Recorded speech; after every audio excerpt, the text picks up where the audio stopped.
이재명이 희한한 죄를 뒤집어써서 재판 중이다, 이렇게 이야기를 했습니다. 아까 제가 말씀드렸다시피 이 한미 관계에 이렇게 불협화음이 막 일어나고 있는 거, 특히 정부 안보 라인에서부터 불거졌는데, 그게 이재명이 기름을 부어서, 외국에 있으면서 이재명이 기름을 부었습니다. 지금 인도 국경 방문했다가 베트남 가 있죠. 인도에 있던 이재명이 SNS를 통해서 외국에 가도 계속 이재명은 SNS만 봅니다. 자기 상황이 어떻게 되는지. 그리고 뭐 별거 다 올리죠. 인도에서 이재명이 정동영 장관이 미국에 알려준 기밀을 누설했음을 전제한 모든 주장은 잘못이다, 뭐 이런 식으로 이야기하면서 더 이제 이 한미 간의 갈등이 폭발되는 그런 상황을 만들었죠. 그런데 베트남에 가서, 이제 인도를 거쳐서 베트남에 갔는데, 오늘 베트남 교민 간담회에서 희한한 말을 했습니다. 그전에 필리핀에서는 그때 뭐 좌파 매체에서, 민들레라는 좌파 매체에서 김성태가 이재명에게 직접 돈 준 적이 없다, 이런 녹취록이 하나 나왔다. 그거 하니까는 그거를 받아가지고 필리핀에서 이재명이 이 증거를 조작하는 거는 납치 살인이나 강도보다도 나쁜 짓이다, 이렇게 SNS에 올렸죠. 대북송금 수사팀 박을 겨냥을 해서. 그때부터 민주당이 국정조사한다고 소동을 일으킨 겁니다. 그런데 지금 베트남에 가서도 본인의 재판 리스크에 대해서 계속 이제 생각을 하고 있다가 이런 말이 나오는 거죠. 어떤 말인지 모든 언론이 보도했는데, KBS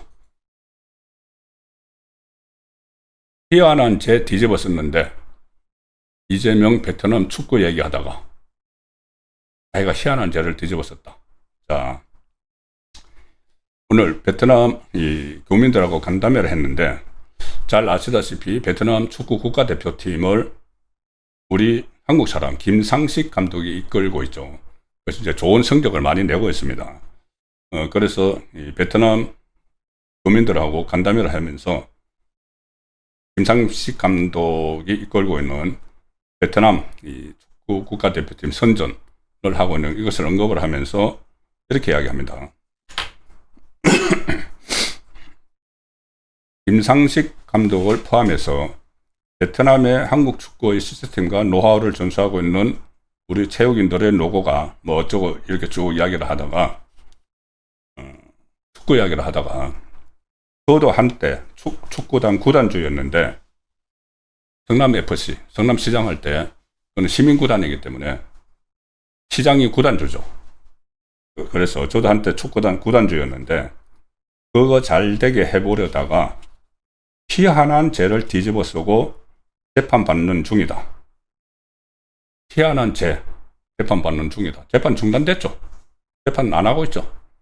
지금 서울중앙지법 형사 33부에서 중단된 재판, 대장동, 백현동, 유래신도시, 성남FC 같이 묶여 있는 거 중단되어 있습니다. 근데 뭐 어쨌든 재판 받는 중이다. 재판 받는 건 맞죠. 끝난 게 아니고 종결된 게 아니고 중단된 거니까. 근데 희한한 죄를 뒤집어 썼다. 교민들 앞에서 그렇게 이야기를 하는 겁니다. 희한한 죄를 뒤집어 썼다. 그러니까 이 자기 사법 리스크가 전부 다 이제 조작됐다, 조작 기수다 해서 국내에서 국정조사를 막 벌이는 거하고 연결시켜서 이제 그런 식으로 이야기를 하는 거죠. 성남FC 후원금 의혹은 아시다시피 이재명이 성남시장 당시에 성남FC 구단주로 있으면서 시 공무원들과 공모를 해서 두산건설, 네이버, 차이과대학 등으로부터 130여억 원의 후원금을 유치하고 그 대신 그 기업들에 대해서 건축 인허가, 토지 용도 변경, 편의를 받았다. 그러니까 그때 정진상이 나서가지고 그때 성남시 정책실장이었죠. 일종의 성남FC에 대해서 후원을 하도록 하면서 그 후원을 하는 대가로 그 6개 기업들의 편의를 받은 겁니다.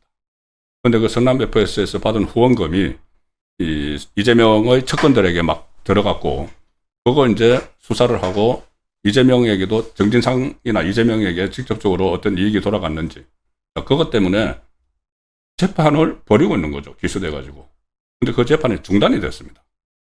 자, 그런데 이거를 그냥 희한한 죄를 뒤집어 썼다. 그러니까 모든 자기와 관련한 이 사건들은 전부 다 조작됐다. 그 이야기를 계속 하고 싶은 거죠. 그런데 제가 그때 당시 사건 보면은 후원금 의혹 연루 기업이 6개입니다. 제가 조금 전에 전부 다 합해서 130억 원이라고 그랬죠. 두산건설이 42억 원을 후원금으로 냈는데, 성남FC에 그 대가로 받은 것이 아직은 의혹 단계입니다. 재판을 조금 빨리 해야 되는 거죠. 정자동 부지 용도 변경, 두산건설의 정자동 부지 용도 변경, 용적률 변경, 이걸로 해서 그 특혜 의혹이 있는데 거기에 42억 원을 두산건설이 성남FC에 후원을 한 겁니다. 네이버 제2사업 건축 허가 그 특혜 의혹이 있는데 39억 원. 농협 성남시 금고 그 자치단체 금고 있죠. 그거를 이제 농협에다가 하는 걸로 연장하는 대가로 36억 원 후원금을 냈다. 분당 차병원 분당경찰서 부지 용도 변경 33억 원. 알파돔시티 준공허가 이런 걸로 5억 5천만 원. 현대백화점 준공허가 같은 걸로 해서 5억을 냈다. 이것들이 그때 다 수사 결과가 발표가 됐고 지금 재판이 진행 중이다가 이재명은 빠져나왔죠. 다른 재판은 진행되고 있는데 제대로 안 되고 있는 상황입니다. 그런데 이런 것을 외국에 나가서 교민들에게 희한한 사건에 자기가 연루가 됐다. 희한한 사건으로 재판을 받고 있다. 이렇게 왜곡을 하는 거죠. 그리고 이것도 하나 좀 소개를 드려야 됩니다. 오늘 이재명과 관련해서 기자회견이 하나 있었는데 뭐냐면은